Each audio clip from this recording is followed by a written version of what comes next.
Welcome to third part of the chapter Socialism in Europe and Russian Revolution. In this part we will discuss about Russian Empire, economy and society. In Russian Empire not only Russian people lived but there also lived people of different nationalities. Like in Russian Empire people living in Poland, Finland, some Central Asian people, they also lived who were not Russian, but they were politically controlled by the Russian. The government was autocratic, absolute monarchy. It was ruled by Tsar Nicholas II, who belonged to Romanov dynasty, who had been ruling the dynasty that had been ruling for almost more than 300 years. Majority of the people followed Russian Orthodox Christianity. Now talking about majority of the people, they were engaged in agriculture at a time when 40 to 50% people were engaged in agriculture. In other European countries, almost 85% people were engaged in agriculture in Russia.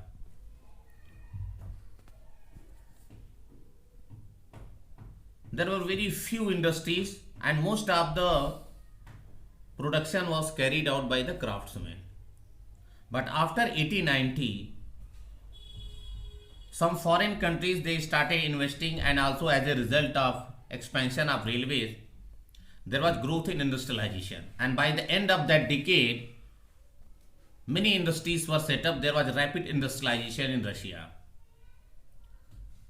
There was almost 2 times increase in the production of steel, 4 times increase in the production of coal, and also expansion of railway. So as a result of this industrialization, the population of workers also increased.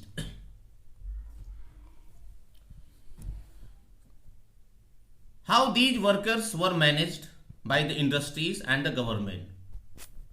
Though the government tried to fix their wages, minimum wages and working hour, they also appointed some of the factory inspector, but the government failed. These workers, they were paid very poorly.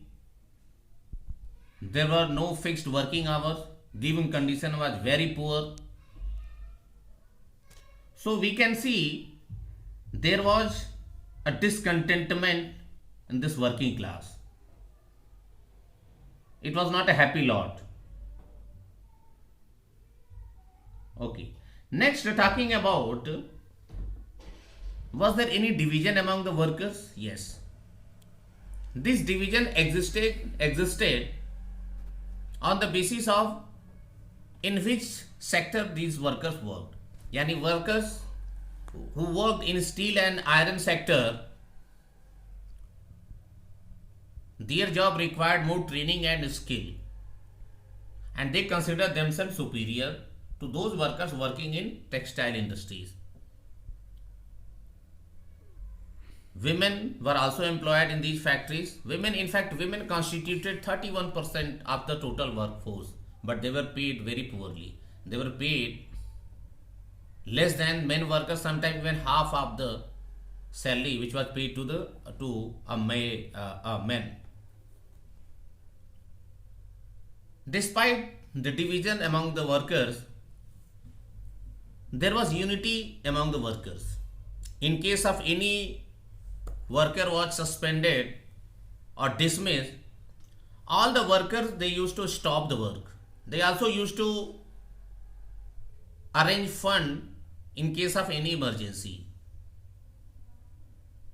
So now we can see that despite these divisions, there was unity among the workers. Talking about another class, peasant class, most of the farmland was owned by nobility, but the cultivation was done by the peasant. These peasants who were freed from serfdom, now they wanted to own farmland. And they shared very bitter relation with their landlords, which also sometimes used to lead bitter conflict with these nobility and landlords. Sometimes these peasants, they also used to murder their landlords.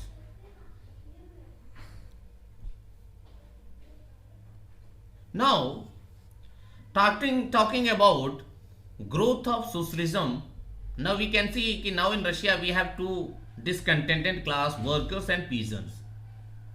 And both these classes, now they were beginning to be influenced by the socialist ideology. How socialism spread in Russia? Let us talk about this.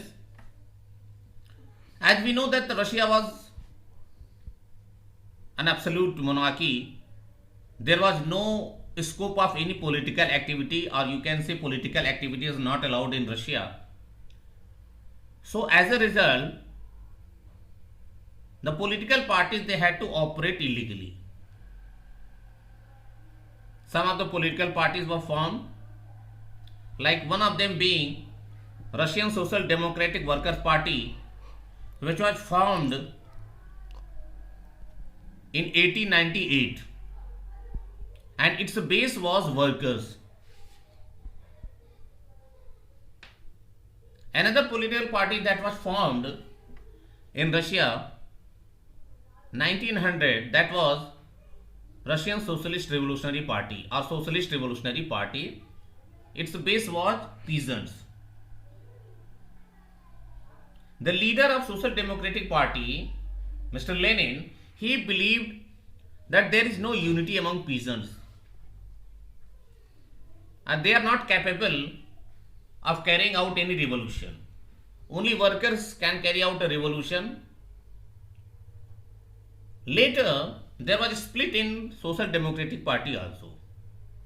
This split occurred on account of differences between two groups, where one group, which was led by Lenin, they believed that the membership should be open to only committed, disciplined and dedicated people, whereas another group believed that the membership should be open to anyone. These Mensheviks, they were ready to compromise with the system. They wanted to adopt a constitutional method. They were liberal in their approach, whereas these Bolsheviks, they were quite radical in their approach. Jai Hind. Thank you.